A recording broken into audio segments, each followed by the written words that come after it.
Hey guys, welcome back to the series. It's been a little while, hence the change in title for this week. But I suppose the benefit is that we do have a wide variety of track car combinations here. So we're starting off with a Supra running wide here at Puan, and we're going to lose a bit of time as a result, obviously. So we're going to lose one position to another Supra, and then we've got Blue Racer coming up on the left-hand side. And then going to the left-hand side, going to not leave too much room. That's okay, I suppose that happens. And then going to the right-hander, a little bit of contact from behind, and then Blue Racer is going to be able to get up the left-hand side. Not going to leave him any room at all, and then a bit of instant karma as the Aston punts him around. Not the dirtiest thing I've ever seen, but that is certainly instant karma working fully there. So we are going to be into 9th place there, very unfortunate. And then next up at number 9. What we really need to do is create a powerful sense of dread.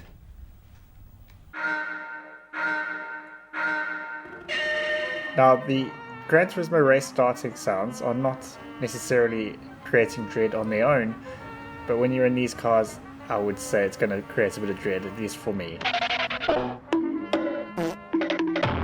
So that's a lot of chaos at that first corner. So we started here in like 15th or something, and he's going to end up here in 3rd place by the end of that, and that was pretty much 25 seconds of the race, and we're up into 3rd already.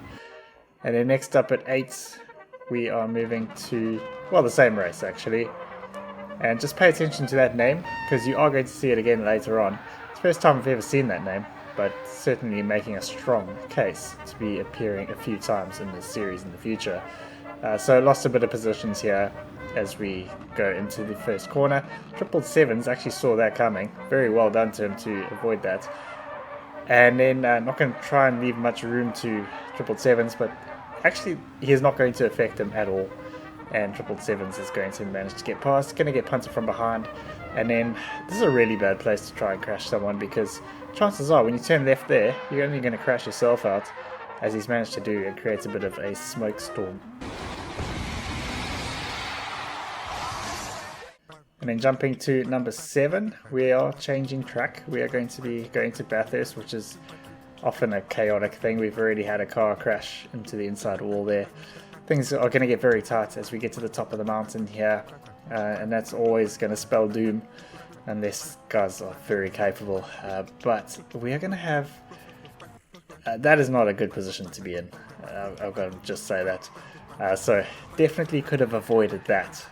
But this is going to be a very topsy-turvy sort of clip you're going to see here, as we have 3 or 4 more cars crashing off there on the inside of the wall there. So pretty much after that, only lost 1 position.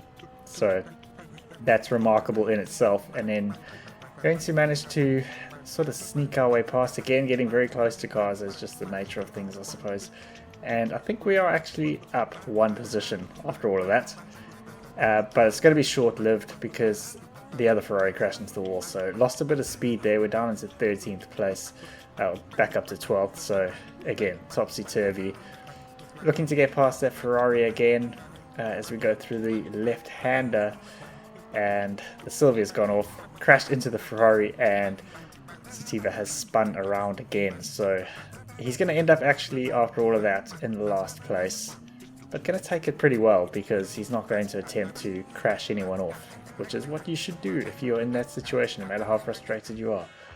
And then next up at 6, jumping to Le Mans actually, and we're on the intermediate tyres here.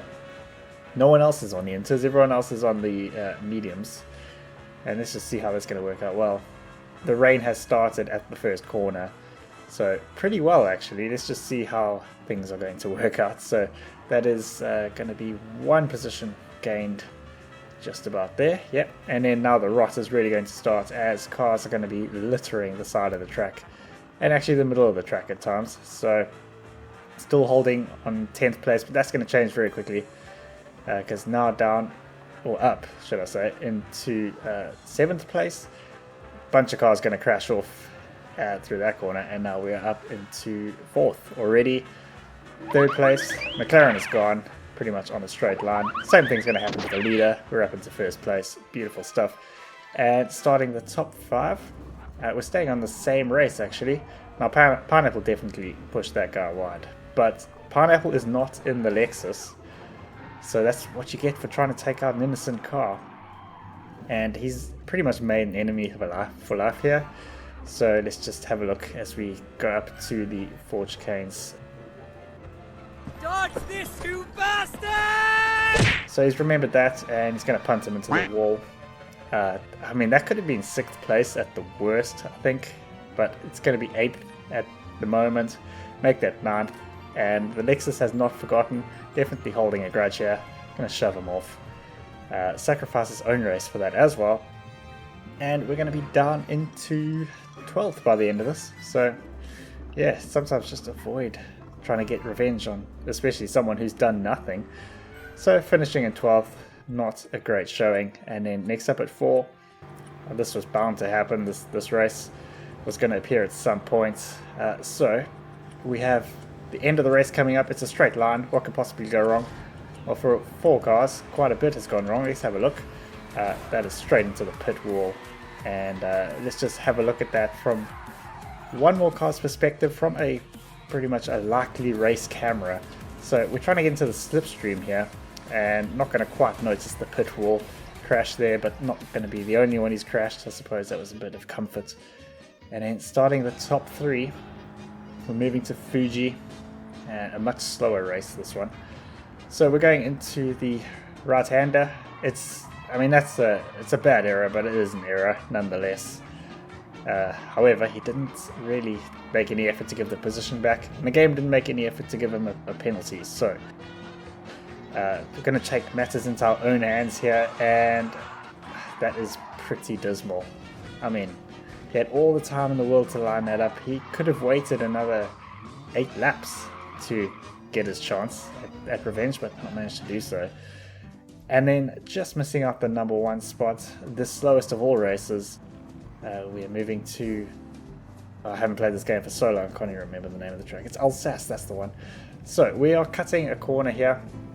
I mean, in the car this slow, you really got to make an effort to cut a corner.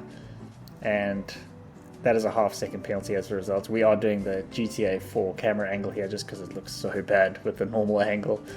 Just so you can see something, a bit of hooting going on. So as we come to the one and only braking zone on this track, in this car, gonna get a little bit wild there.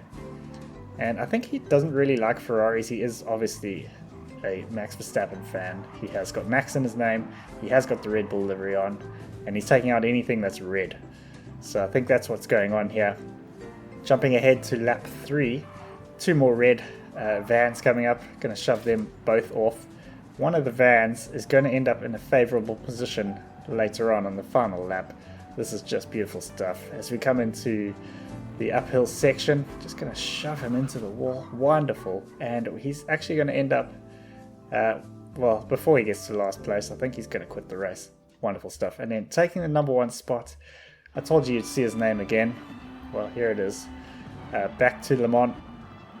Lap 1, he's already chosen violence here at the very first braking zone. 5-second penalty for his efforts. And then later on at Indianapolis, that seemed pretty deliberate.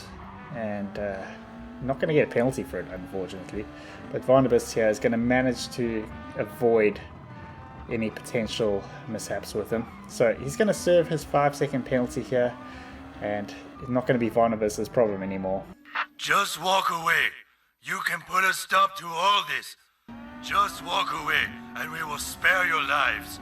Just walk away. And he's not really knowing when to just walk away, as he's going to end up in Stone Dead last. And then this, you know, if he didn't have a history, I would say this was just a racing incident, I suppose. But I guess the other GTR just didn't really want anything to do with him, and he's going to spin him off, and I would say he probably deserved that, even if in that moment he didn't. But yeah guys, I hope you enjoyed, and I'll see you in the next video.